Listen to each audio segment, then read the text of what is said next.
The Turkish National Movement encompasses the political and military activities of the Turkish revolutionaries that resulted in the creation and shaping of the modern Republic of Turkey. As a consequence of the defeat of the Ottoman Empire in World War I and the subsequent occupation of Constantinople and partitioning of the Ottoman Empire by the Allies under the terms of the Armistice of Mudros, the Ottomans saw the movement as part of an international conspiracy against them. The Turkish revolutionaries rebelled against this partitioning and against the Treaty of Sèvres, signed in 1920 by the Ottoman government, which partitioned portions of Anatolia itself. This establishment of an alliance of Turkish revolutionaries during the partitioning resulted in the Turkish War of Independence, the abolition of the Ottoman Sultanate on 1 November 1922, and the declaration of the Republic of Turkey on October 29,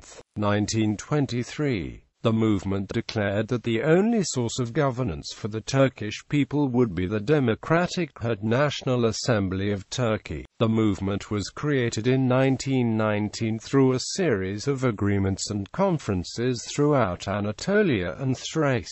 The process was aimed to unite independent movements around the country to build a common voice and is attributed to Mustafa Kemal Ataturk, as he was the primary spokesperson, public figure, and military leader of the movement. Amity Agreement, June 1919.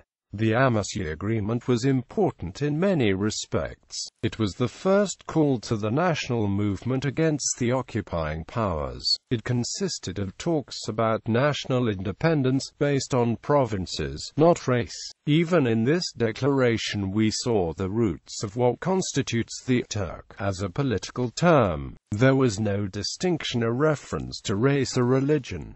The message read as follows: the unity of the motherland and national independence are in danger. The Istanbul government is unable to carry out its responsibilities. It is only through the nation's effort and determination that national independence will be won. It is necessary to establish a national committee, free from all external influences and control, that will review the national situation and make known to the world the people's desires for justice. It has been decided to hold immediately a national congress in Shivas, the most secure place in Anatolia. 3 representatives from each province should be sent immediately to the Shivas Congress, to be prepared for every eventuality. This subject should be kept a national secret. There will be a congress for the eastern provinces on July 10.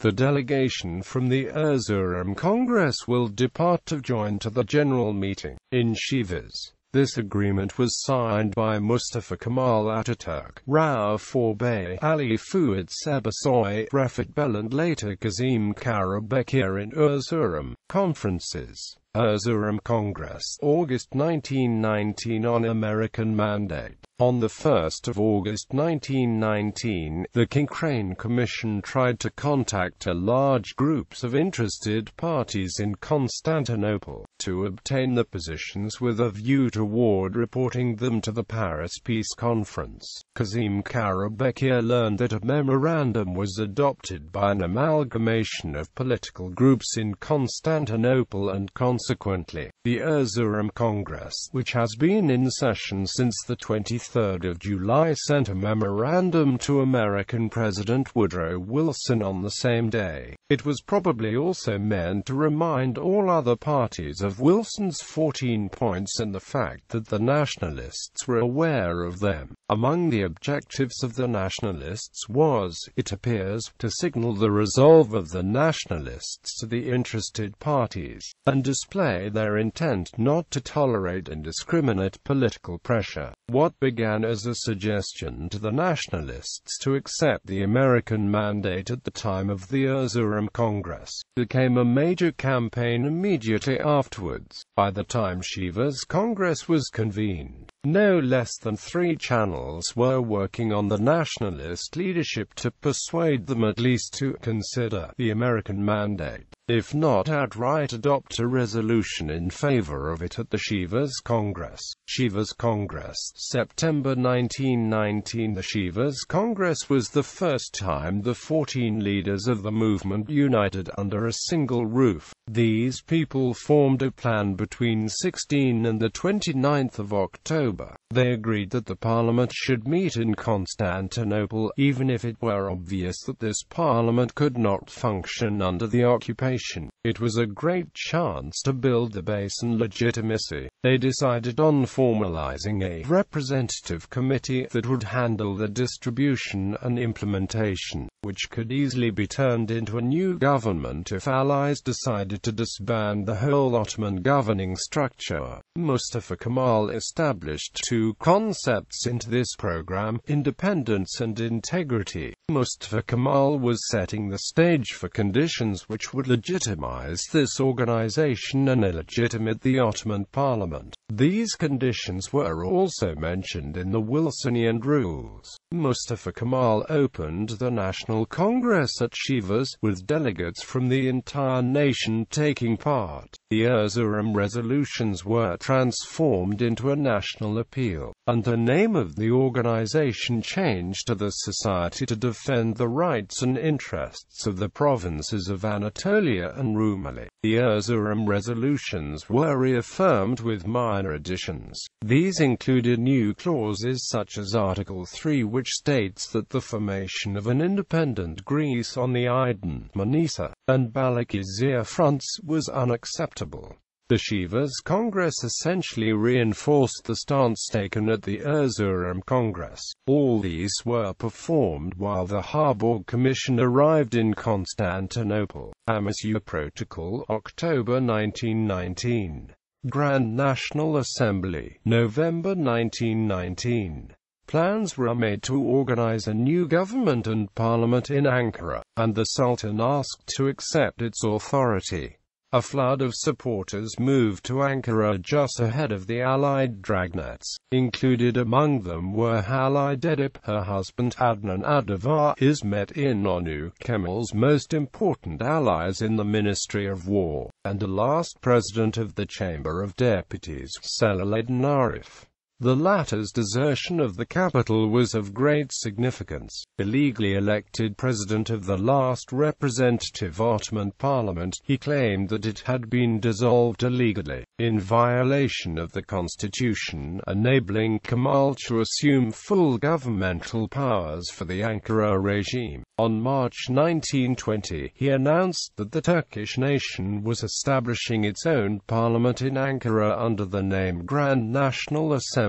Some 100 members of the Ottoman parliament were able to escape the Allied roundup and joined 190 deputies elected around the country by the national resistance group. On April 23, 1920, the new assembly gathered for the first time, making Mustafa Kemal its first president and İsmet İnönü, now deputy from Edirne, chief of the General Staff. Conclusion. After the establishment of the movement and the successful Turkish War of Independence, the revolutionaries abolished the Ottoman Sultanate on November 1, 1922, and proclaimed the Republic of Turkey on October 29, 1923. The movement terminated the Treaty of Sèvres and negotiated the Treaty of Lausanne, assuring recognition of the national borders. Termed Misik I Milli, the national forces were united around the leadership of Mustafa Kemal Atatürk and the authority of the Grand National Assembly set up in Ankara, which pursued the Turkish War of Independence. The movement gathered around a progressively defined political ideology that is generally termed Kemalism or Atatürkçülük. Its basic principles stress the republic, a form of government representing the power of the electorate, secular administration, nationalism, a mixed economy with state participation in many sectors, and national modernization. Turkish revolutionaries were mainly influenced by ideas which flourished during the Tanzimat period.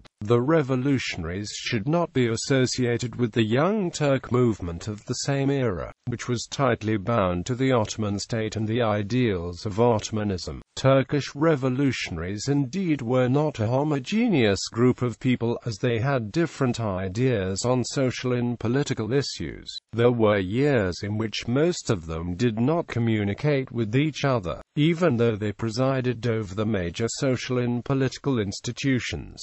The common idea which held them together was having a sovereign nation.